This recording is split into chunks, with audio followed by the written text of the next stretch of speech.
So, ayan na, good morning, good morning. Magandang araw po sa ating lahat. At kamusta po kayo? So, sa araw na ito ay magbibigay komento lang po tayo doon sa about sa mga pangyayari na ating nakita sa balita dito sa Saudi Arabia. So, ayun, nakakalungkot dahil nga may 5 kababayan na nahuli at yung kaso nila ay about sa pagnanakaw at syempre sa pinagbabawal na gamot. So ganun pa man, sana magsisilbing aral ito para sa ating lahat na nandito at nagtatrabaho dito sa Saudi Arabia. So sana lagi nating iisipin ang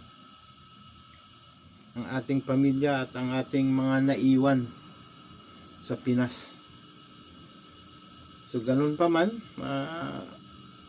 ito'y bahagi lamang ng mga pagsubok na sana ay malagpasan natin. So about naman doon sa mga kababayan natin na talagang nagpupursige at malinis, nagtatrabaho ng marangal. Ito po ay syempre isa sa inyo ay ating pinapasalamatan. At dahil dahil sa inyo, gumaganda yung ating record. At doon naman po sa mga alam nyo na, sana ay magbago na kayo.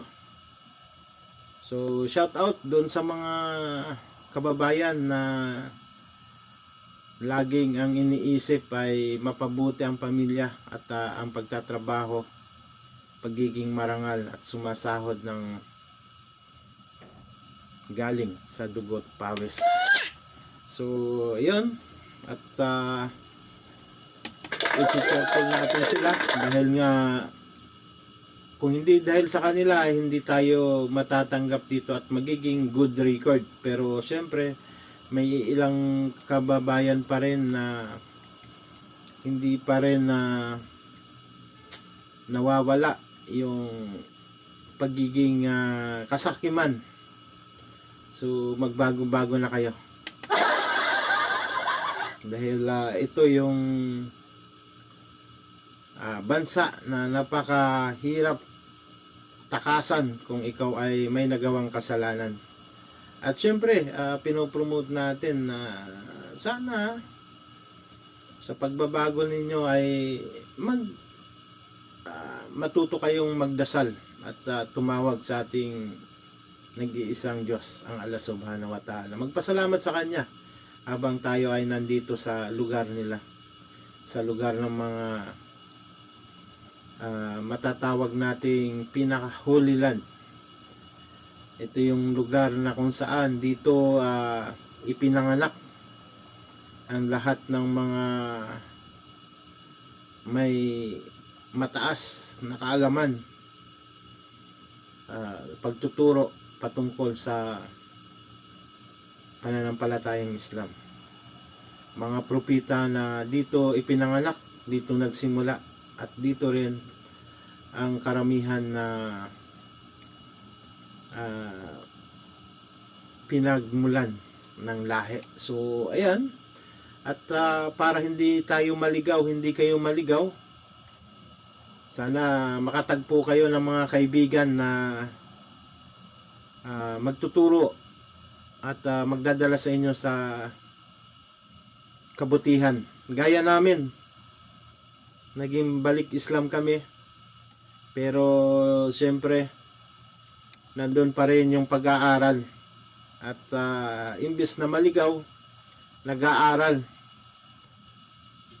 para masumpungan natin yung kagandahan ng pananampalatayang Islam at kung ano ang kabutihan. So hanggang sa muli, maraming salamat at atin pong pasalamatan yung mga tao na laging nasa tabi natin, yung mga mabubuting kaibigan. So tayo naman ay natutuwa dahil nga sa kanila. So again, maraming salamat po sa mga ustad at sa mga kaibigan na laging nandyan para sa amin mga baguhan. At sana pagpatuloy nyo at nawa gantimpalaan kayo ng Allah subhanahu wa ta'ala. Maraming salamat at mag-iingat po tayong lahat. Thank you so much. Bye bye.